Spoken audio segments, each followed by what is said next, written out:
السلام عليكم. دي الحلقة الرابعة من تريكات فرنساوي. النهارده هنتكلم عن حاجة مهمة جدا، ولا اقول لك تعال نشوف الاكزامبل عشان نطمن عليه كويس جدا. اول حاجة هعرض لك المثالين وتشوف انهي الاصح.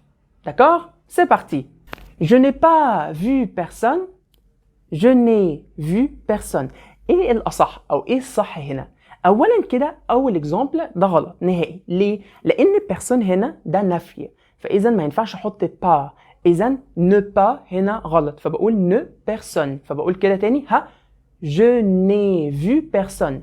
Je n'ai vu personne. Ne verbe personne. ليه؟ لأن personne هنا أصلها نفي، ما بحطش pas. فبقول كده تاني je n'ai pas لا je n'ai vu personne. très bien très très bien. ما تنساش في آخر الفيديو طبعا تعمل لايك سبسكرايب وتمنشنه مع أصحابك كمان. زائد مهم جدا تجيب لي اكزامبل على التركية دي. سلام.